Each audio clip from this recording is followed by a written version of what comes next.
Holi special I बनवते puran poli. Friends, आज होळी आहे। होळी निमित्त मी बघा पुरणाची पोळी केली आहे। कशी झाली आहे प्लीज बघा। आज होळी आहे। होळी निमित्त मी बघा आज पुरणाची पोळी बनवते। कशी बनवली आहे फ्रेंड्स।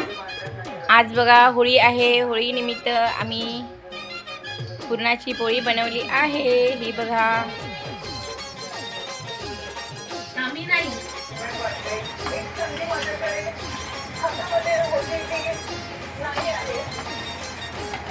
पुरणपोळी फुगण्याचा प्रयत्न, पण ही पोळी